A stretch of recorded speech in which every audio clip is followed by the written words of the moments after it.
Ó, vinde, bom amigo, amado benfeitor, das luzes do infinito em cintilações. Ó, vinde amenizar a nossa grande dor, espargindo em mancheias as consolações. Bezerra de Menezes, servo do Senhor,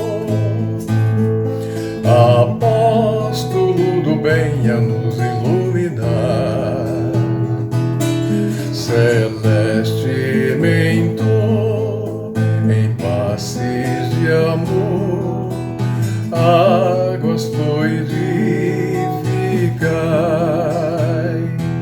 movimentai vossas falanges protetora, dai-nos as bênçãos redentoras, balsamizando os corações.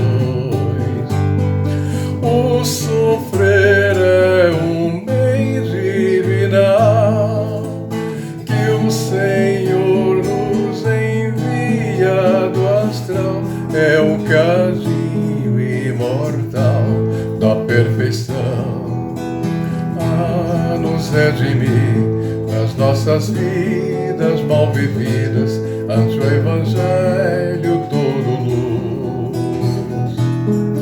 És a apoteose do amor, redime nossa dor com Jesus.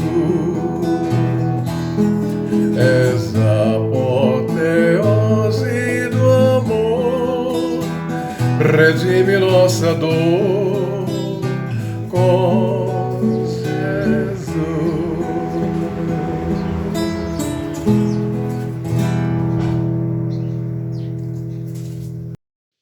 Olá, amigos, companheiros do Centro Espírita André Luiz, CEAL. Sejam todos muito bem-vindos a mais uma palestra, ainda virtual, porque nós estamos no momento impossibilitados de fazê-la na nossa casa, devido aos problemas dessa pandemia. Mas, logo, logo, se Deus quiser, nós estaremos todos juntos lá na casa fazendo a nossa palestra. Vamos, então, iniciar nossa palestra de hoje, fazendo, como de costume, uma oração, uma prece. Mestre Jesus, aqui estamos reunidos, Senhor, em Teu nome, para que possamos divulgar a Sua palavra a todos os corações que dela necessitam, todos os nossos corações, porque todos precisamos.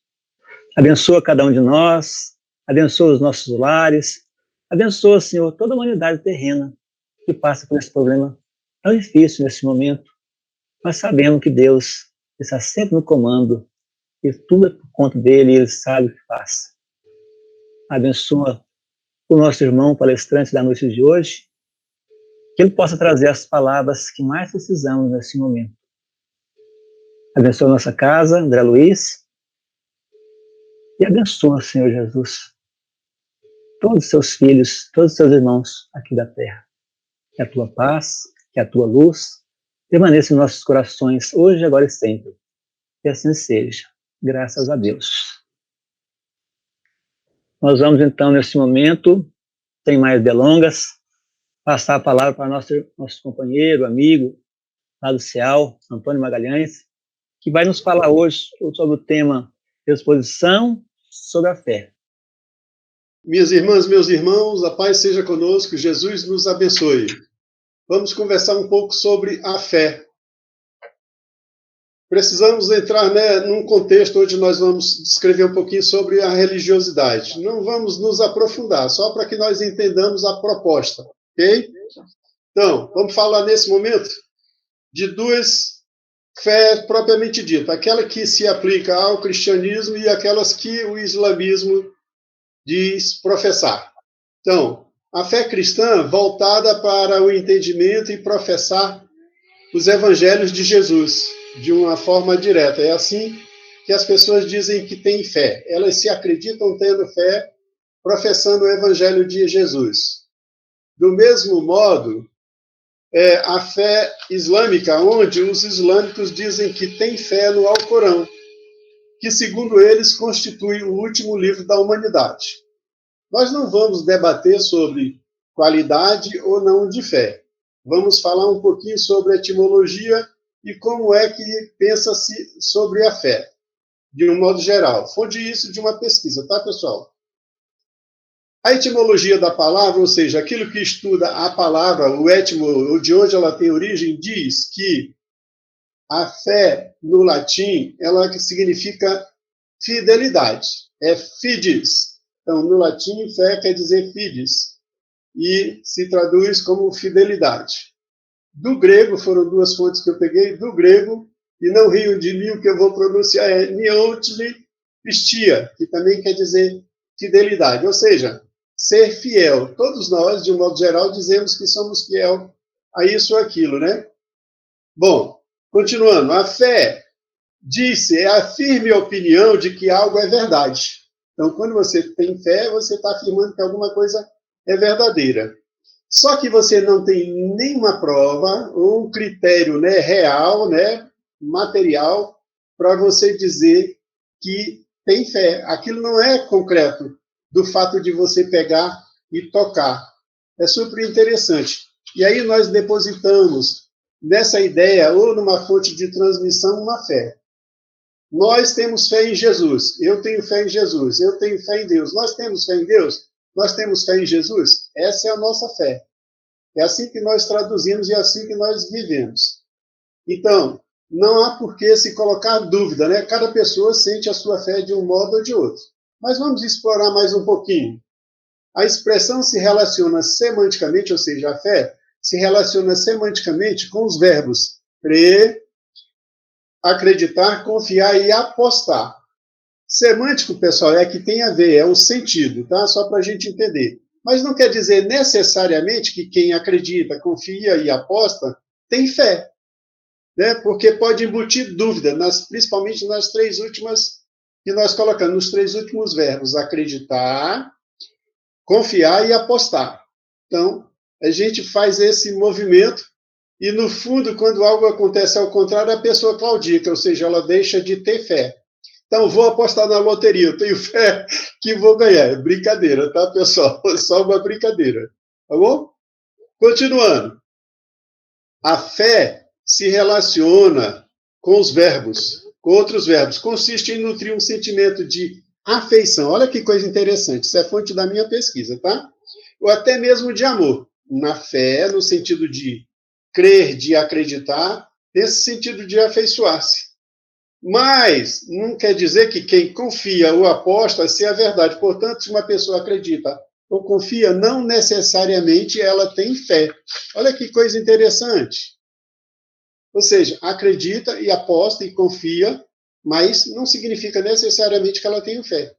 Por quê? Porque sempre quando acontece algo que contradiz, a pessoa, de novo, volta atrás. Quer dizer, voltar atrás é uma...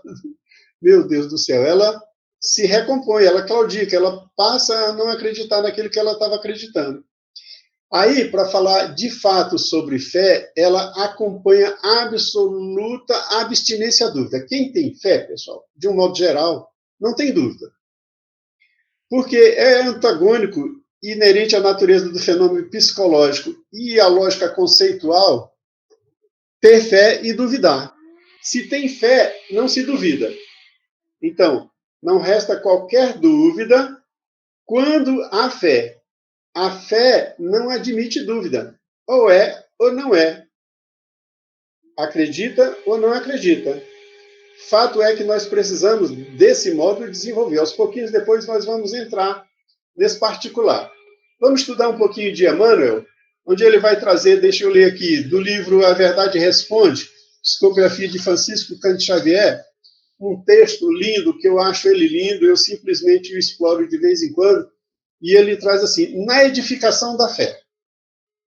Então, de vez em quando vocês vão me ver aqui olhando mais para o lado, é porque eu estarei lendo mesmo, mas vou introduzir reflexões minhas. Então, ele diz assim, ninguém edificará no santuário da fé, no santuário do coração, a fé, sem associar-se com toda a alma ao trabalho, naquilo que o trabalho oferece de belo e de superior. Então, começa por aí uma verdade que, às vezes, nós não estávamos preparados para lidar com ela. Nós queremos crer, acreditar, pura e simplesmente, sem fazer esforço. E quando nós visitamos o livro do Espírito, diz que o Espírito, para crescer, para evoluir, precisa trabalhar. E aqui vem Emmanuel, de um modo direto, absoluto, dizendo que nós precisamos desenvolver a fé. Como? Pelo trabalho. Cada esforço que eu faço, seja mental, seja falando, seja maquinal, seja o material, eu estou desenvolvendo a minha fé. Em que sentido que eu me movo? É isso que eu preciso entender.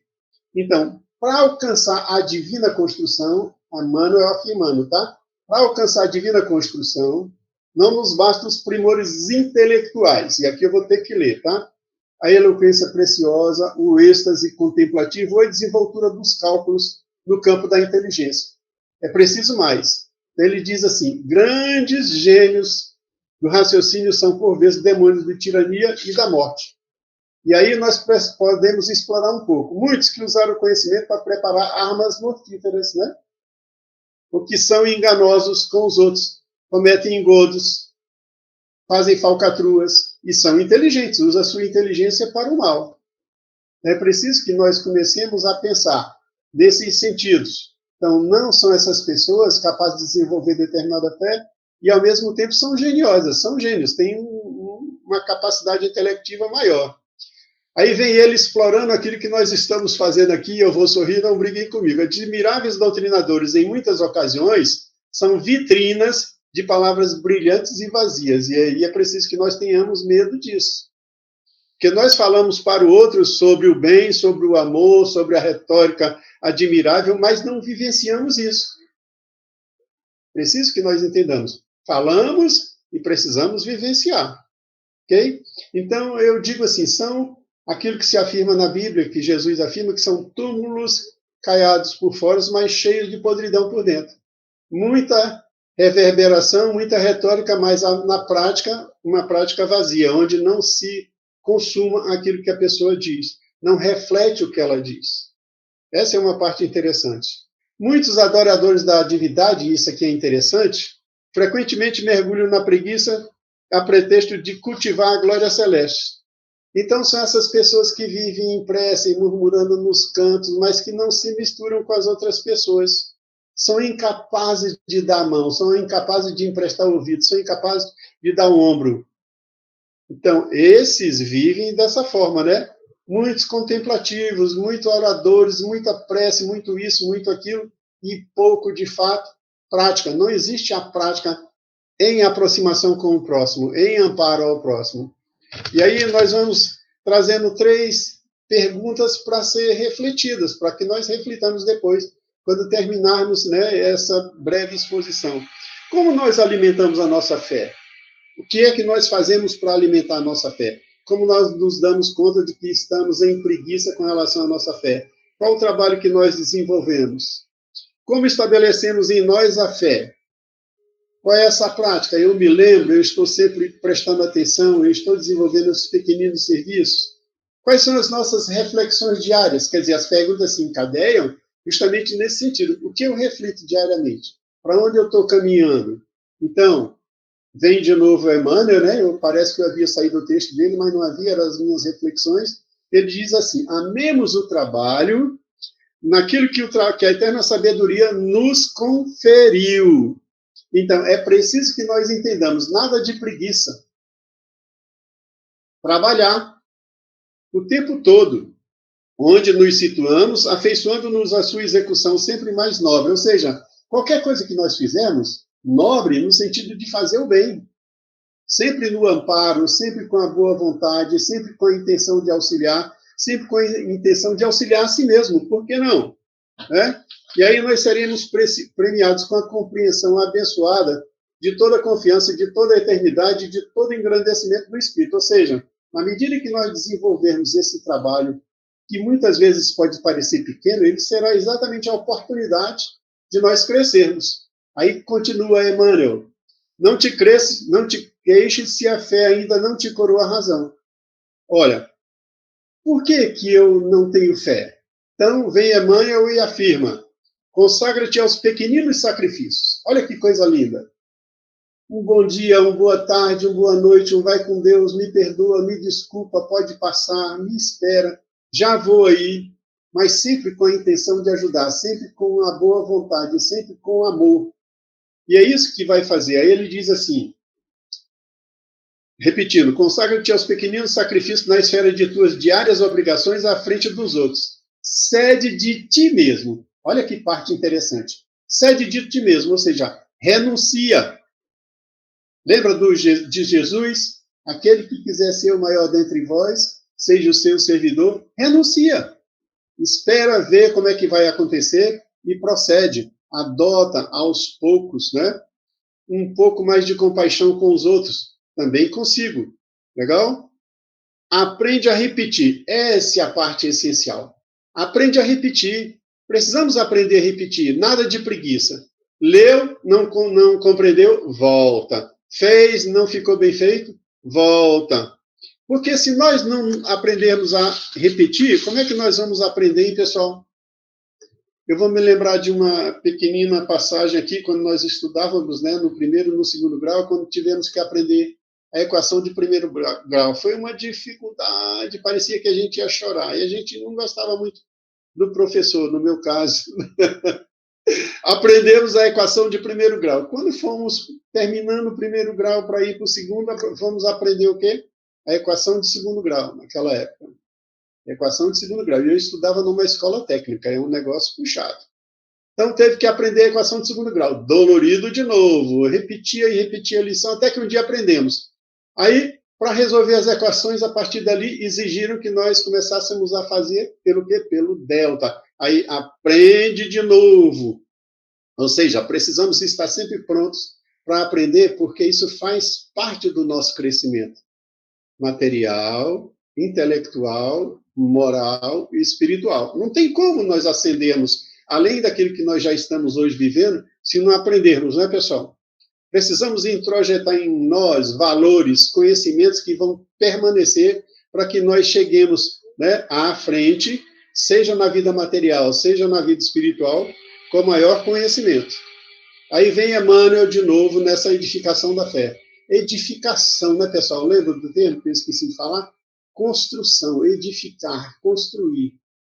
Ele vem, acendamos a vela humilde de nossa boa vontade, no chão de nossa pobreza individual, para que as sombras terrestres diminuam e o esplendor solar sintonizar-se-á com a nossa flama singela. Olha, na medida que nós nos tornamos simples e aprendemos qual é o significado de viver, querendo auxiliar e auxiliando aos outros, nós vamos estar mais próximos dos amigos da vida maior. Eles nos buscarão, eles nos auxiliarão. Aí vem um exemplo de Emmanuel, que é uma coisa... Emmanuel escreve, faz pintura com as palavras.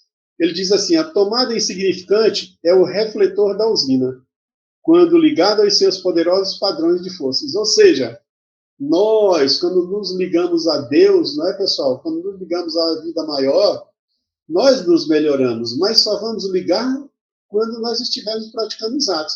Vamos lembrar agora, na nossa casa. Quando nós estamos na nossa casa, chegamos, está escuro, apertamos o interruptor e Fiat Lux. Ou seja, incontinente a luz está aí. Do mesmo modo, nós fazemos o nosso esforço, na medida do nosso esforço de repetir, de aprender e de auxiliarmos-nos e ao nosso próximo, a mesma coisa vai acontecer. Então, continua acrescentando Emmanuel. Confessemos Jesus em nossos atos do dia, de cada dia, renovando-nos com ele e avançando, felizes em seu roteiro de renunciação. Renunciar, pessoal, essa palavra é rica, é forte, mas é preciso que nós acentuemos. Nunca, e auxiliando os outros e servindo. Porque se não for assim, nós vamos nos perder. Então, que o trabalho de comunhão com o Mestre, com o Cristo, terá realizado em nós a sua obra gloriosa e a fé perfeita e divina. Olha, uma fé perfeita, algo que nós não conseguimos. Só falamos, mas não conseguimos nem entender profundamente. Mas ele vai acentuar. E, por tesouro inalienável, imagine isso, é algo que é seu, que está em você, que não lhe pode ser retirado, que não lhe pode ser arrancado. é indelével, começa a fazer parte de você, definitivamente incorporada à nossa vida. Imagina uma pessoa com fé. Imagina a potência de uma pessoa com fé, poderosamente fervorosa. Aí nós vamos um pouquinho à frente, vamos citar 2 casos aqui, tá, pessoal, de fé, que aconteceram nos tempos de Jesus. Um tem a ver com a hemorraíça, onde nós vamos encontrar em Marcos 5:25 e também em Lucas, tá? Eu não vi se tem em Mateus, mas tem em Lucas também. Esse caso da hemorraíça é super interessante. Jesus foi à casa de Jairo, eu não vou localizar aqui agora o espaço onde era a cidade, para a cura da filha de Jairo, que era um mestre de sinagoga, que ela estava doente, estava, como diziam, morta, e Jesus foi lá para curá-la. A hemorraíça, que há 12 anos atrás vinha sofrendo, ao tempo de Jesus, vinha sofrendo de um sangramento, né? Ou seja, escorria sangue direto, ela já havia gasto as economias dela e não conseguira ficar curada. Vocês vão ver a grandeza do que seja a fé. E aí ela imaginou que se aproximasse de Jesus e conseguisse tocar-lhe as vestes, ela ficaria curada. Isso é maravilhoso. Imagine naquele tempo. Um tempo onde era tudo masculinizado. Eram os homens pelos homens. As mulheres eram à parte praticamente. Mas ela se meteu em meio à turba, quando viu que Jesus estava em movimento, tocou-lhe as vestes e imediatamente ela ficou curada. Isso é uma coisa maravilhosa, profundamente. Então, a hemorraíça sabia, ela tinha fé, que se tocasse qualquer parte de Jesus, ela ficaria curada. E Jesus se volta para o meio do pessoal e pergunta quem foi que tocou, dizendo que uma virtude havia saído dele. Os seus discípulos, os que estavam em volta, perguntaram: como, mestre, no meio de tanta gente, pergunta quem te tocou? Mas ele sabia.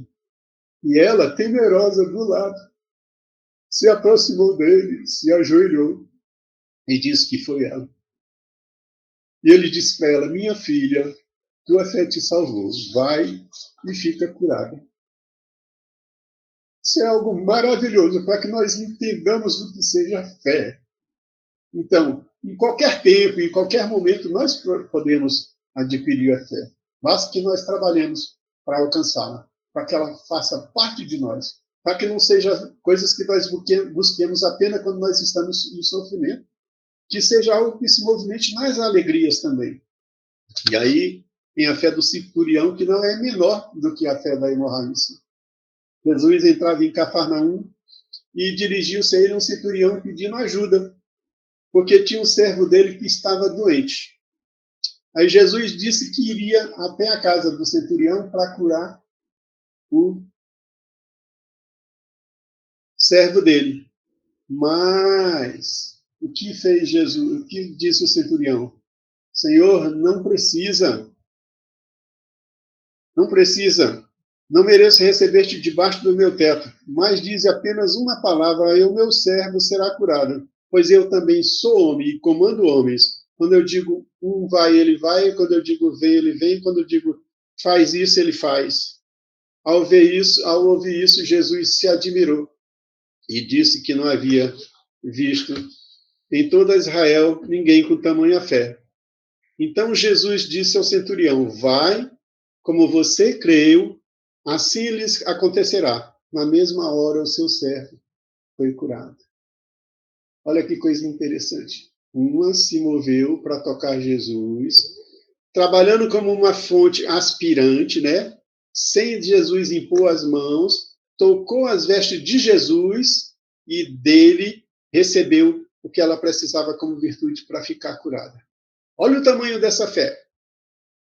Ela não se ajoelhou antes para pedir. Ela sabia que se ela fizesse um movimento, isso aconteceria. E foi como tal se deu. Tanto é que Jesus disse: vai e fica curado. O centurião, do mesmo modo, disse: Senhor, não precisa que vá à minha casa. Basta que o Senhor comande e tudo ficará certo. Olha, aí nós vamos colocar outra consideração. O amor do centurião pelo seu servo, por não querê-lo né, fora da vida, que eles voltassem a viver normalmente, tranquilo, né, sem a dor que ele estava passando, e do mesmo modo aconteceu. Um movimentando uma energia de um modo, o outro movimentando de outro. Jesus, desse modo, via centurião transmitindo para o servo desse a cura. Nós precisamos parar para pensar um pouquinho sobre o que significa essa tal de fé, que muita gente diminui, que muita gente não compreende, que muita gente duvida. Como que você vai duvidar? Se eu não sou capaz, é porque eu não iniciei o trabalho. Eu preciso iniciar o trabalho para ter fé. Se eu não iniciar, eu nunca vou saber se eu sou capaz. Eu preciso fazer esses movimentos. Então, as mudanças que nós precisamos. Eu tenho fé de que eu vou mudar o ano que vem. Ô, rapaz, o teu dia é hoje. Faz o teu movimento hoje que você fica curado hoje. Então, aí eu quero fazer, já caminhando para o encerramento, tá, pessoal? Eu não sei quanto tempo levou aqui, talvez um pouquinho menos do que 30 minutos. Mas, assim, com base nesse conteúdo do Emmanuel, refletindo sobre a fé, da hemorraíça e do centurião, nós vamos entender duas coisas. Essa história de crer, ela está mais para o saber. Isso é meu entendimento, isso é minha interpretação. Então, a hemorraíça dizia que se tocasse as vestes de Jesus, ela ficaria curada. Ora, se ela dizia e falava assim, que ela se tocasse ficaria curada, então ela sabia, por antemão, de antemão, antecipadamente, ela sabia que se tocasse as vestes de Jesus, ela sabia. Por quê? Porque já lhe conhecia os fatos antes, sabia o que ele havia feito, quais eram os seus feitos, o que ela podia ir até ele e submeter-se no meio daquele pessoal todinho e submeter-se a tocar, enfrentar a turba de modo tal que ela ficasse curada. Olha que coisa interessante. Não diferente o centurião, faz do mesmo jeito, mas no outro movimento. O Senhor não precisa que vás. Basta que diga que o meu servo ficará curado. E assim fez Jesus. Essas fés são a fé de que a pessoa sabe. Ela não tem dúvida. Ela acentua por si mesma a sua vontade, aliada à vontade daquele que vai executar aquilo que pede. Então, é o nosso caso com relação a Deus, é o nosso caso com relação a Jesus. Se nós temos certeza, basta que nós façamos os nossos movimentos.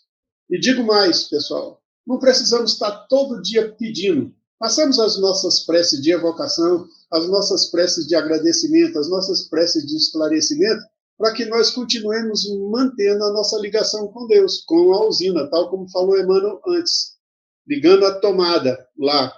Mas, na medida em que nós vamos executando as nossas funções, mesmo as mais banais durante o dia, a nossa fé vai não crescendo. Ela vai se instalar em nós. Então, não duvide de você, não duvide de Jesus, não duvide de Deus, e entenda que essa é a proposta. Viver da forma mais simples a sua vida, mais objetiva e mais profunda. Recolha-se de vez em quando, faça um exame de consciência e tente descobrir-se como você é diante da vida. Então, é interessante que nós aceleremos o nosso ânimo e, de forma muito tranquila, voltemos-nos para Jesus, voltemos-nos para Deus, para os amigos da vida maior, e enderecemos a Ele o melhor que nós podemos, via trabalho, tá, pessoal? É trabalhando com o pedinte pediu, auxilia, não tem, pede perdão, segue em frente, mas se tiver, dá um jeito, não tem como ser diferente.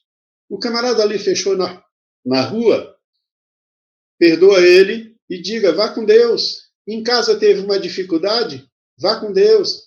De vez em quando nós precisamos exercitar isso. Essas coisas vão acontecer conosco como um embaraço em nossas vidas, justamente para exercitar. Quem somos nós? Nós nos dizemos espíritas, no meu caso, acontece comigo. Então, eu estou perdoando?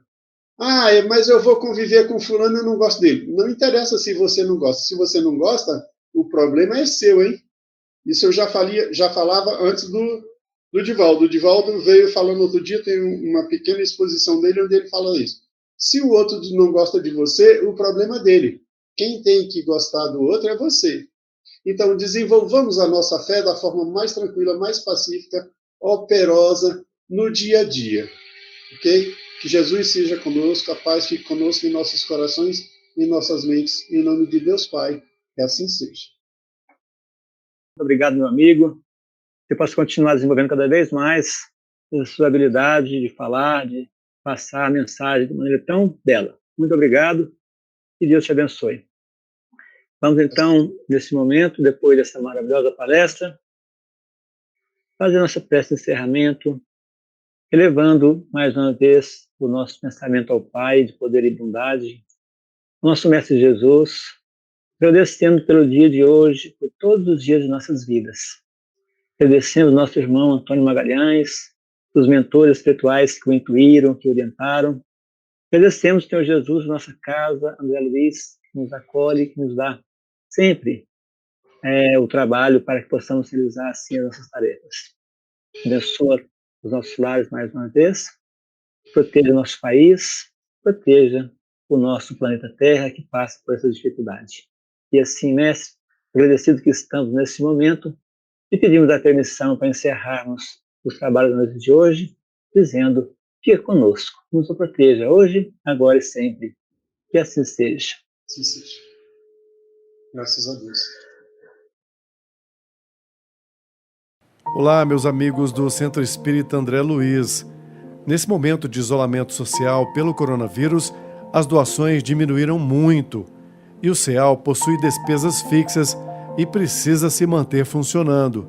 Temos os salários dos funcionários, as despesas de manutenção da casa como água e luz, ou seja, as contas não param de chegar. Sem falar que temos também uma obra em andamento que não pode ficar parada para não perder todo o investimento já feito. Por isso, não deixem de fazer doações de qualquer valor. Pode ser via transferência bancária por meio das contas do Banco do Brasil e Caixa Econômica Federal. Mais informações no nosso site www.cealdf.org.br. O CEAL conta com a sua contribuição.